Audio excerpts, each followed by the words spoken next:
Om Namo Bhagavate Vasudevaya. Om Namo Bhagavate Vasudevaya. Om Namo Bhagavate Vasudevaya.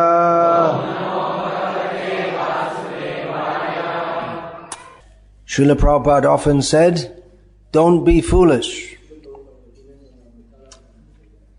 And in fact, as I'll read now a quote from his paper called Who is Crazy? The whole Vedic literature tells us not to be foolish. This is the quote. All Vedic literature is imploring us, don't sleep, be awake, get up from this sleep, utilize the boon which you now have, don't be foolish. So here Srila Prabhupada is quoting the famous Upanishadic statement, Utishta Jagrata Prapya Varang Nibodhata, which just means that. It means, Utishta means get up, Jagrata means be awake, Prapya Varang Nibodhata means to become aware of the opportunity or the vara, the gift that we have. So that is the same statement is given in more detail by Lord Krishna in his teachings to Uddhava. Labdva sudurlabhamidang bahu sambhavante manusham artadam anityam apihadhira turamya tetana patedanumritya yavan nishrayasaya vishaya kalu sarvata syat.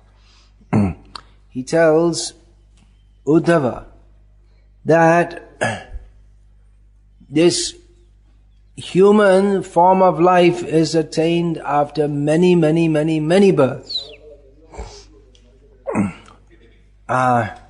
It is special. Human life is special. It's very valuable. Why is that?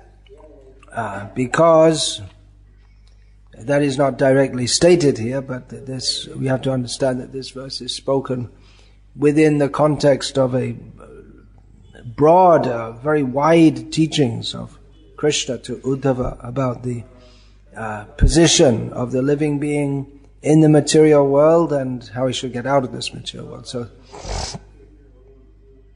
we understand that the human life is very valuable because it's the opportunity to get free from birth and death. So manusham artadam, it gives special value if it's properly utilized. And even though it's very short-lived, someone who is very sober, he utilizes this human life. What for? For performing such activities by which he will not get born again. Death is certain. Jatasya hi dhruva mrityor dhruvang janma mritasya cha. Death is certain. And Krishna says here in this verse, half verse from Bhagavad Gita, which I just repeated, and birth is also certain. For one who has been born, death is certain. And for one who has died, birth is certain. But there's a loophole, how to get out of this. Or how to get one's last birth. Last birth means not to get born in this material world, to be born in the spiritual world. So that is possible. Death is certain, but before death we should perform activities so that we don't get born in this material world. Of course, there are so many opportunities for sense enjoyment also. But Krishna says that opportunities for sense enjoyment are always possible in every speech, everywhere. But only in the human form of life, it is possible to pursue the path of self-realization. So don't be foolish. If we have such a great opportunity and we don't take it, that is foolishness. Foolish, Srila Prabhupada says, don't be foolish. Well, there are different aspects of foolishness. One aspect of foolishness is to have a great opportunity and not to take it. Sometimes the young members of our Krishna consciousness movement, members of the public or sometimes their own family members admonish them that you should be studying and making a good career. Don't be foolish, they will say to our devotees. Don't be foolish, don't waste this opportunity. Now you have to study, otherwise later you'll have to suffer. You'll have to be a street sweeper instead of a head of a corporation. Of course, a lot of the people who take university degrees, they end up driving auto rickshaws or just sitting at home because they don't want to do any work because it's below their level. So they'd rather just do nothing rather than drive an auto rickshaw. But anyway, it's the same idea that now we have the chance to make our future better. Of course, there's also in the Upanishads the consideration of Shreya and Preya. Shreyas and Preyas. Preyas means that which is for our immediate benefit, and Shreyas is that, in this context, Shreyas means that which is for our ultimate benefit. So for our ultimate or long-term benefit, we may act in a way that at the present time doesn't seem to be for our benefit. As the example was often given by Srila Prabhupada, that a child doesn't want to go to school. I can just play. What's this sitting and studying? What's the use of that? So the understanding is that although he may feel more happy now by playing instead of studying, in the long term it's better if he studies so that he can get some better job. I'm just giving a material example here. I don't believe there's any such thing as better job, ultimately anyway. But well, yeah, it is better to be. In many ways, it may be better to be as a pharmacist or a doctor than to be a sweeper in the street. But then, if we consider that human life is so temporary, then how much difference does it make anyway? So, Shreyas and Preyas. What is our long-term benefit, ultimate benefit? Our ultimate benefit is to get free from birth and death and go to Krishna in the spiritual world. So don't be foolish. It's foolish to waste this opportunity. But another aspect of foolishness is ignorance. Simply not to know. Most people won't even know that we have this opportunity to get free from birth and death in this life. Even the so-called Hindus, who they have some vague kind of belief in rebirth, but no one ever came to them and said, Utishta Jagrata Prapya Varang Nibodhata. Get up, wake up, utilize this opportunity of human life. They never heard this, or they don't have an understanding that we're supposed to get free from birth and death, from the suffering of this world. There's some vague idea that we get birth after birth, and they don't really think about it very much. So the acharyas like Srila Prabhupada come to shake us.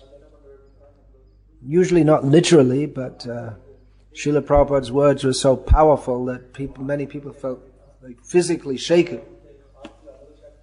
It's so strong. Why is that?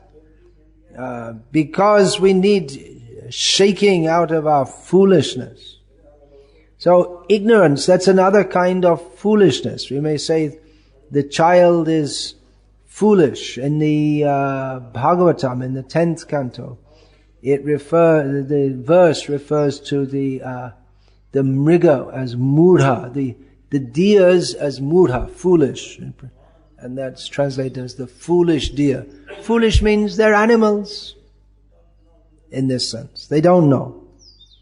And they have no higher understanding of the purpose of life.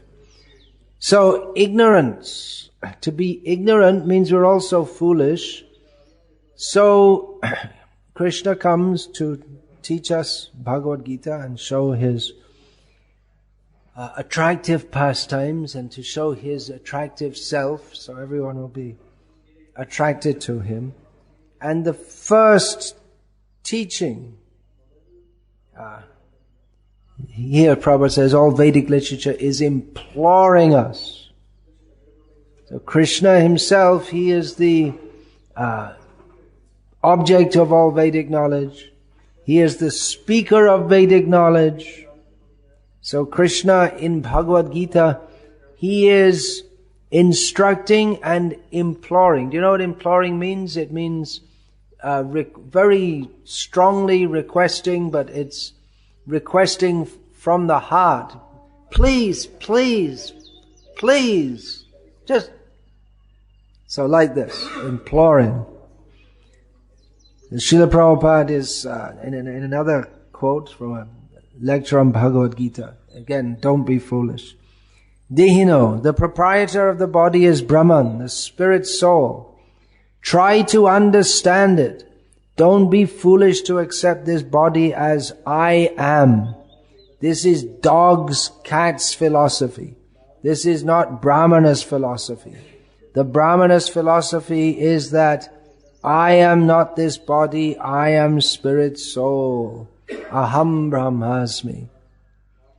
The foolishness means ignorance, and Srila Prabhupada many times expressed amazement at how he met people all over the world. He especially liked to meet educated people with the understanding yad yad atrachi shreshas tatta deveta rojanaha sayat pramanam kurute lokas tadanu bhartate.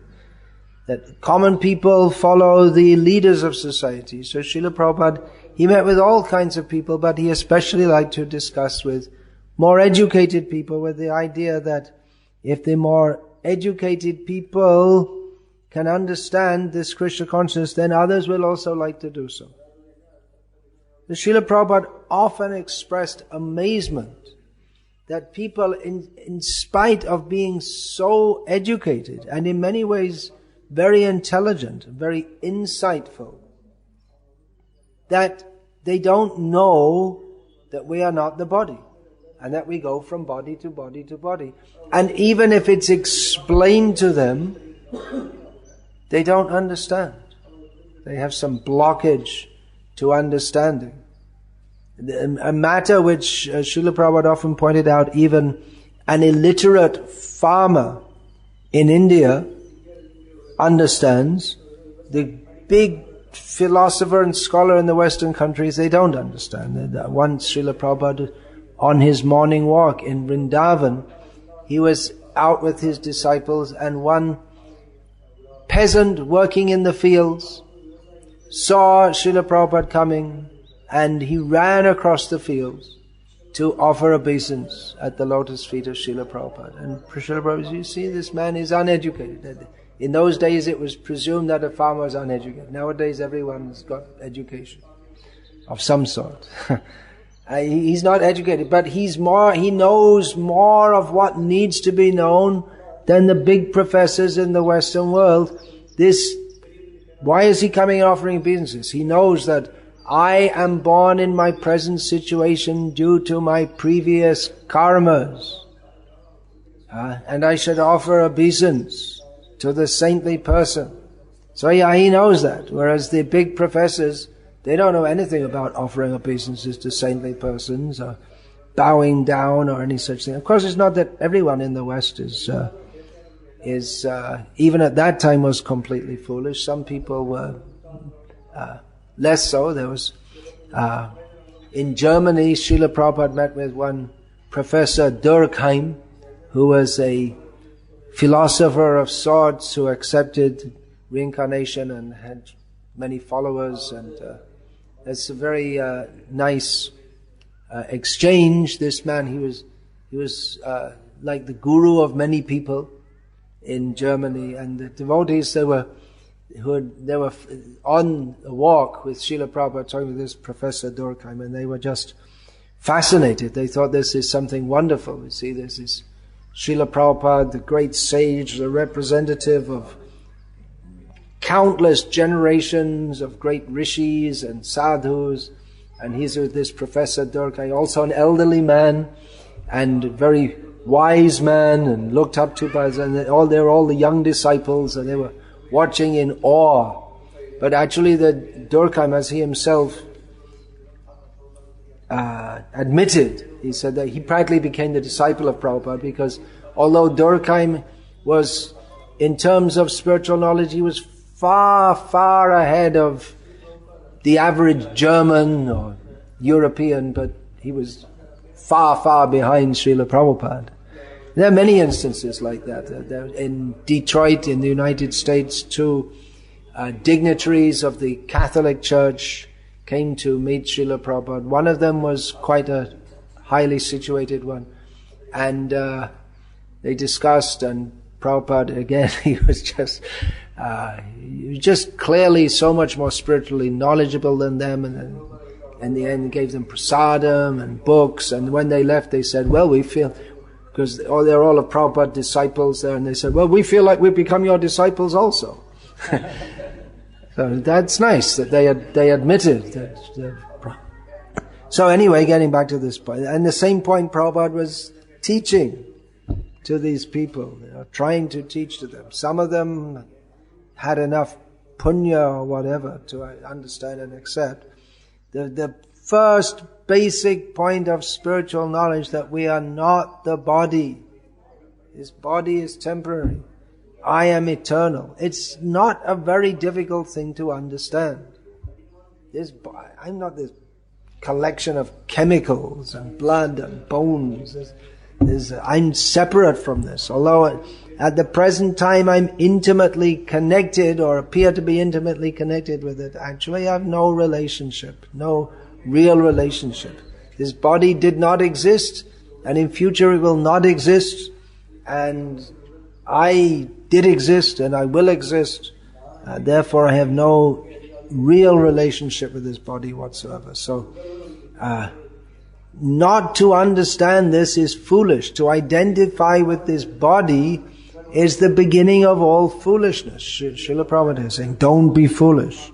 He would often point out that the whole civilization is completely foolish. And why is that? Because they don't understand the basic point. These atheists, they're hammering, believe in God, don't believe in God. Then why do they bother? If there's no God, and then we're just chemicals, then why do they bother to try to convince us there's not God? Nothing has any meaning. We have to live our life happily now, and if you believe in God, it won't make you happy. What does it mean to live your life happily if you're chemicals? They should just shut up, that's all. There's no meaning to anything, there's no meaning to them talking if they think that we're just chemicals. So the beginning foolishness is not to understand this basic point. We're not the body. If we think that we're the body, then we'll act in terms of this body's happiness. But then there's no happiness actually in terms of the body. If we understand that we're spirit soul, then if we actually understand that we're spirit soul, then we act on the spiritual platform. We don't act as if I can be happy on the platform of the body or the mind. It just to understand this simple point, that will completely revolutionize our lives. If we understand that I am eternal, I don't have any relationship with the body, then definitely our life is going to completely change, because everyone in this world is acting only on the platform of the body. Then another time Srila Prabhupada says, in a class in Bombay in 1974, he said, Shastra says, don't be foolish to live a life like dogs. Nayang deho deha bhajang riloke kashtan kaman arhate virbhujam ye.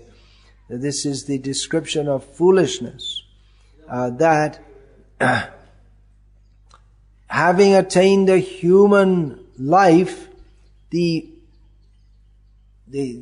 human form of life, human body, then we should not act like stool-eating animals, like hogs, and endeavor hard for fulfilling material desires.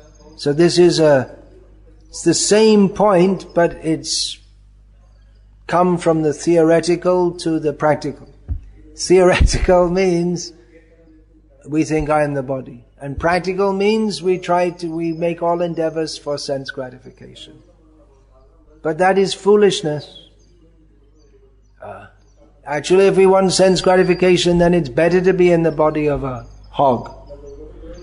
The people, they're sometimes surprised. You get born again, but you should only be born as a human being. But no. Why? If we cultivate desires like a pig, then by the mercy of karmana daiva netrena jantur deho papatteye, by the mercy of the Supreme Lord and His representatives, and according to our activities and desires, we get a body. We get a body as we desire it. So if we desire simply sense gratification without any discrimination, then the form of a hog is much better than that of a human being. There is a problem that, you get caught and you get killed, as you've probably all seen. In the Western countries, they can't imagine. They keep their pigs out of sight. But here in India, they wander around the streets, and time to time their owner comes and catches them, and then they get killed. You've all seen that, is it? It's a common thing. Not very common, but common enough. You must have seen that. 2 times. They catch the pig, and the pig knows, now I'm going to be killed, and screams so loud. But the pig owner is merciless. But they, up to that point, they're having a very nice life. Nice? Is that nice? To be a pig? But they think so.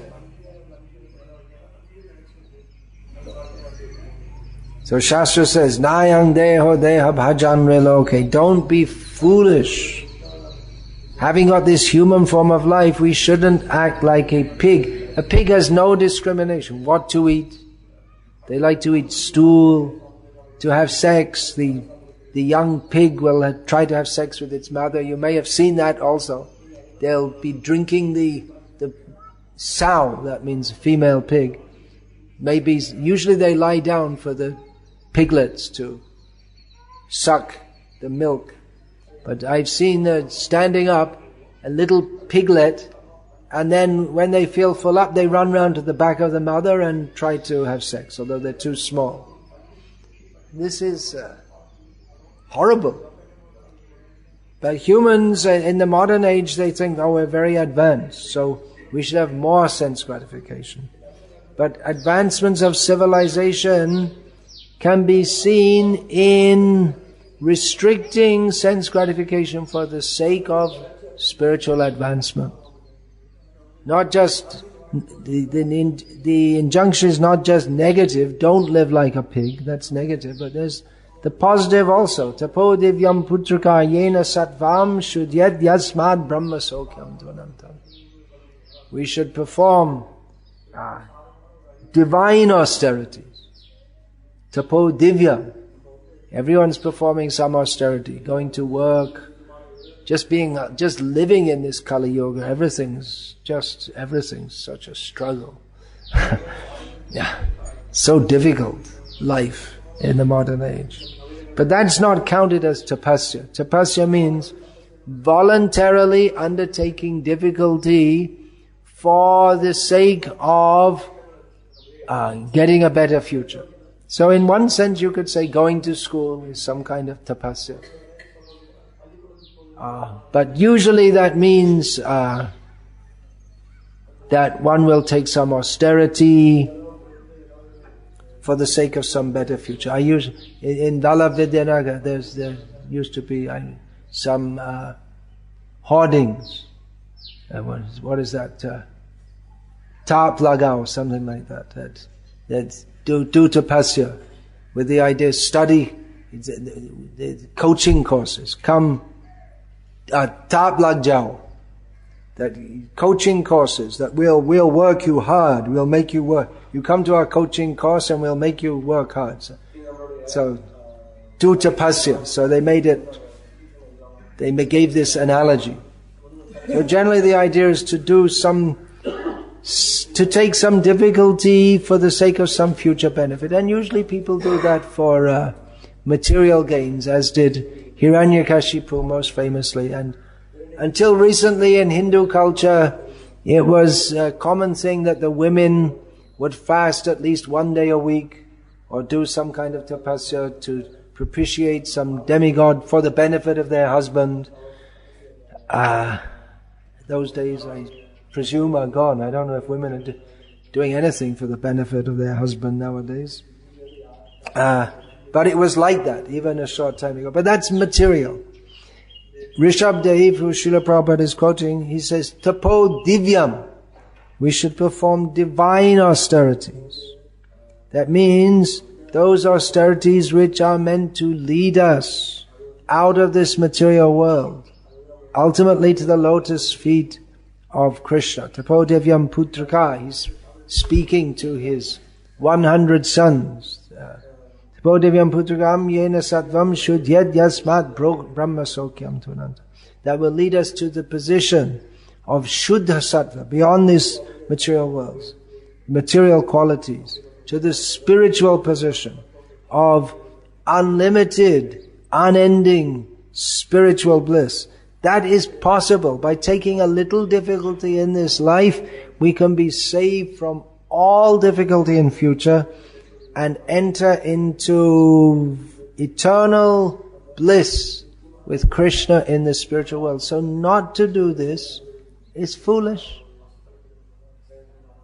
Everything in this world, big professors, engineers, scientists, all foolish because they missed the point of human life. Therefore, all Vedic literature is imploring us. And we can hear in Srila Prabhupada's voice when he's speaking. Of course, sometimes he'll speak in a relaxed way with his disciples, but especially when he's giving lectures or particularly preaching to others, we can this imploring tone in his voice. He's practically begging everyone, take up Krishna consciousness. Begging or pounding, but he's very insistent and he wants to communicate this to others, that utilize this human form of life for Krishna consciousness. Don't suffer in this material world. So that he's urging them. That's another term. We can feel the urgency, we can hear the urgency in Srila Prabhupada's voice as he implores us, don't be foolish. Again and again Prabhupada would say this, don't be foolish. But generally that's taken as very insulting if someone says don't be foolish. I mean, if someone says don't be foolish, that means you're calling them a fool and you're taking the position that you know better than them, but actually it's a fact. Everyone in this world is a fool. Parabhavastavada bodhajata yavanna jignyasata atmatattvam We're born in foolishness and our real intelligence never awakes as long as we do not inquire into the nature of who we are and what we're supposed to be doing. Atma Tattva. And therefore we're defeated. All our efforts are defeated. We may be great scientists and great scholars, and great Vedic pundits, or a great military commander, or whatever, but our purpose is defeated as we are thrown out of this body, dragged out of this body and thrown into some other body, out of our control. So we should not be foolish. Don't be foolish.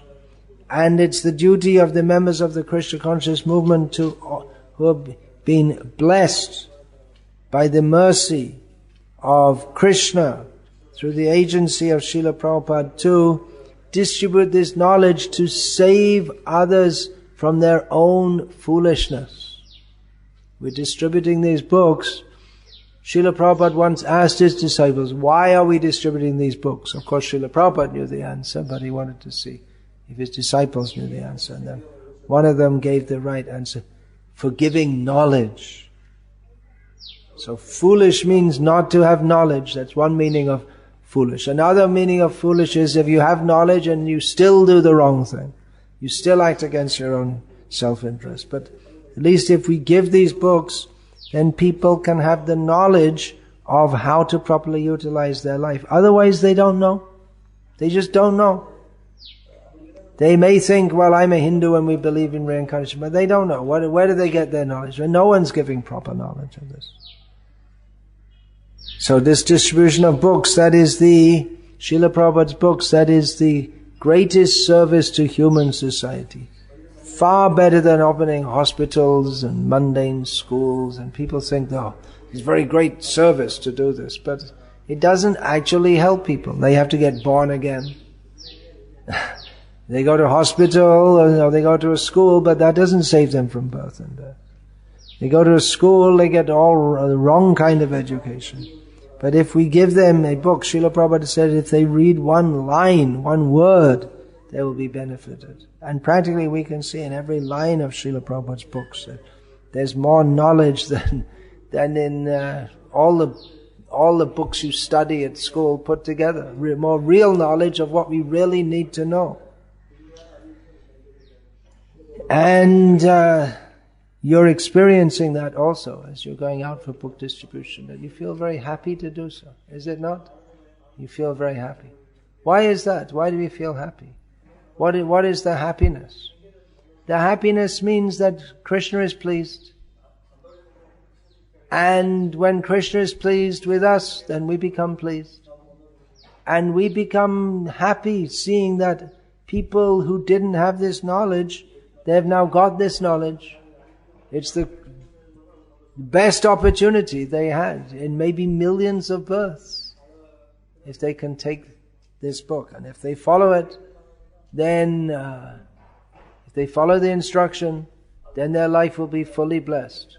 All these activities we're doing, building temples, so especially the building temple, people, they like to come, holding festivals, just to awaken people to this knowledge. If they come and see a big temple, they may be impressed, they may appreciate the spiritual atmosphere, then they want to know, oh, well, what's it all about? Why? Why this big temple? The atheists, they will say, well, they'll ask the same question, why is there this big temple? But they'll ask it in a different way. As if the more pious person will say, well, why is there this big temple? What's it all about? What are you teaching? And the atheist will say, why is there this big temple? It's just a waste of money to build a big temple. People are engaged in services, wasting time. They could be working in a factory. This is the atheistic way of thinking. So we have to know what is in Prabhupada's books so that we can answer all these wrong ideas, which even the pious people, they may be affected by that because they hear it and they don't have any better knowledge. They don't know. So we have to take knowledge from these books and instruct people, educate them. Don't be foolish. They may become angry, but then we'll have to explain to them that actually your life is foolish. But we're not saying that you're a fool and condemning you. You're already condemned by your own foolishness. But come out of that. We do have... So you think you're better than me? No, I'm not better than you. But I do, by the grace of Srila Prabhupada, have better knowledge than you. That we can say. You can also be benefited by that. Hare Krishna. Any question about this, please? Hare Krishna. Srila Prabhupada ki jai. Shri Shri Gauranitai ki jai. Hare Krishna.